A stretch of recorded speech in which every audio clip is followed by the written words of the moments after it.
ne sont plus adaptés. Oui, négociation, oui, moins tout l'aide parce que xam nga kaña jaar na fii jinax nen na ñeex fee non arme rek ñangal rek day ñangal rek voilà. Parce qu'il dit carrément que les terroristes qui quittent les autres nations vont devoir apparemment venir en Afrique pour s'installer. Hein. Maman, alors attention. Ñangal veut exploiter le ñangalisme. Tu sais, c'est ça le ñangalisme. Courte que se paye par courte que. Voilà. Ñangal dans l'exportation du ñangalisme. Le ñangalisme face au terrorisme, il a une solution. Macky opte pour les armes. L'astre de Anne. C'est le président. Oui, il a été ferme en tout cas. Oui, il a été très ferme. Bon, vous savez, vu la position géographique de la Lune, et vous, non, on tape. Macky Sall, à la 4e édition du Forum sur la paix et la sécurité, il faut une riposte solidaire et globale contre le terrorisme. Voilà. C'est ça que Macky Sall. Il faut une riposte solidaire et globale contre le terrorisme. Tu sais que tu lui ressembles quand tu fais ça. Ouais, non, mais ça, il reste un peu la posture. Il y a une posture qui manque, quoi. Là, bon, je ne suis pas encore là-bas. Ça, c'est le soleil. Voilà, donc le ñangal contre le terrorisme. Voilà, il faut le ñangal. Django, le ñangal là-bas avec les tabliers, les occupants anarchiques. Là. Macky ñangal contre les terroristes. Ñangal, rek. ONU, qui Réumi plutôt. Réumi continue de dire, yo, grave. Président, non, ton forum a pour le buzz. Ah, c'est ce que dit Réumi. Le forum qui peine à mobiliser les chefs d'État. Paix et sécurité en Afrique.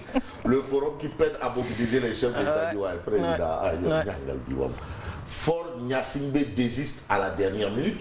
Le terrorisme, l'ennemi commun numéro 1, ça c'est ce que souligne bien entendu le quotidien Réumi ce matin. Alors, Sud Quotidien parle de politique. Et là, on a Gorgui à la une, on a Nyangal au milieu et on a Gakou à l'extrême. Alors, vers l'impasse, la peur, le dialogue, les concertations, c'est pas le dialogue de Aline Bouindia dit concertation pour vraiment régler certains problèmes ponctuels.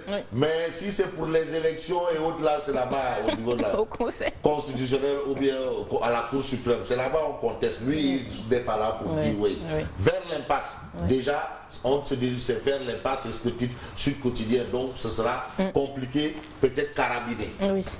Et puis Wolf Quotidien. Mais Wolf Quotidien parle d'insécurité alimentaire. Pour nous dire quoi? Les ruraux crient famine. Crient famine parce que vers le nord là, ça sent déjà les vivres, la période de soudure. Mais tu as annoncé déjà hier que... moi c'est ça que je ne comprends pas que l'on ait dit les bonnes. Non, mais non, ça sera quand? Moi, quand les ruraux se réveillent, les ruraux là. Les ruraux là. Ils ont entendu parler de ça sûrement hier. Non, ils ont dit non, oui. Il y a famine. Voilà, insécurité alimentaire, les ruraux crient famine. Le témoin quotidien, pendant ce temps, on commence par nous dire que agriculture, l'année de tous les records de production. Donc c'est ça. Manger à satiété. Donc c'est ça. Tout, même le coton. Même le coton a fait des records. Super.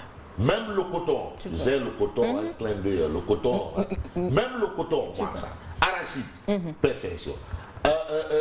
Choux, légumes, tout. Riz. Non, le secteur la promotion des animaux n'est pas dedans. La promotion des animaux, non. On parle d'agriculture, on ne parle pas du ministère de la promotion des animaux. L'année de tous les records de production. Donc là, c'est Pape Ablaye, c'est un danan. Là maintenant, vu ce qu'on nous dit là, on doit ajouter Sunyundanan, Kulundanan. Voilà. En plus. Pape Ablaye, c'est un danan, Sunyundanan, Kulundanan. Et puis l'astre de... Mais l'astre de Andy Macky gâte et accule les lions. Macky Sall, vous devez au moins dépasser Séoul. Donc il faut aller en demi-finale. Très ambitieux. Président, demi-finale. Très ambitieux. Mais on peut, si on est arrivé encore. Si on est arrivé. Si on est... Attends, mais c'est possible, hein? Tout peut arriver. Pas, mais non, on peut arriver. Tout peut arriver. Non. Quand un lion bouffe un coq, tout va arriver. Mais non, non, d'accord. Mais maintenant, on est au football, là. Maintenant, les 20 millions qu'il a donné à chacun, là, pour qu'on en arrive à ça, il faut au moins qu'il multiplie ces 20 millions par 10. Super. Ah ouais, si non, mais attends, le Sénégal n'a pas ce budget quand même. Ah non, mais pour dépasser Séoul là. Non mais attends. C'est pas de Wado ou d'Anouaï. Bon, de toutes les façons, c'est le vœu du président. Il faut au moins dépasser Séoul. Macky gâte et accule les lions. 20 millions de primes spéciales à chaque joueur et au staff. 20 millions. Voilà, 20 millions à Sadio Mané, c'est pour acheter les arachides. Non, il va les redistribuer, c'est sûr. Comme qui c'est, d'accord. Il n'en a pas besoin. Je vais aller la table devant sa porte. Le quotidien. Macky, mondial 2018, prime spéciale au Lyon. Macky tire le 20. Les joueurs obtiennent 20 millions et réclament des terrains et des passeports diplomatiques. Oui, quand même, ils sont gourmands. Ils sont gourmands. Hein. Passeport diplomatique. On vous donne 20 millions déjà, ça. Non, ils veulent des passeports diplomatiques. Ouais, on a droit à des passeports diplomatiques. Ouais.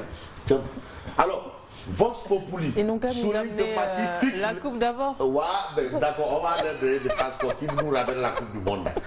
Macky fixe les règles du jeu dans la tanière. On ne veut plus revoir ce qui se passait à l'équipe nationale. Manam, après le match, qui jarfi, qui flé, Khalei Djigéi, Driankeyi, Djumba Outfait, et patati et patata. On n'en veut plus. Mais est-ce que c'est pas du garoualé? Tu vas me tuer aujourd'hui. C'est pas du garoualé. Ben, je sais pas. Ah, moi, ça. C'est le président Macky Sall qui parle. C'est que Macky décrit là. Mais non. C'est-à-dire, il fait référence à qui? Qui fait Khalei Djigéi Jarfé, Tifilaoui, et puis Macky Insé dans les filaos. Il a été ministre de l'Intérieur. Dans les filaos, Tifilaoui. Non, Macky, c'était un Sénégalais. Pur et dur. Ouais. Tu sais, il est rentré partout. Non, mais donc il connaît tous les coins.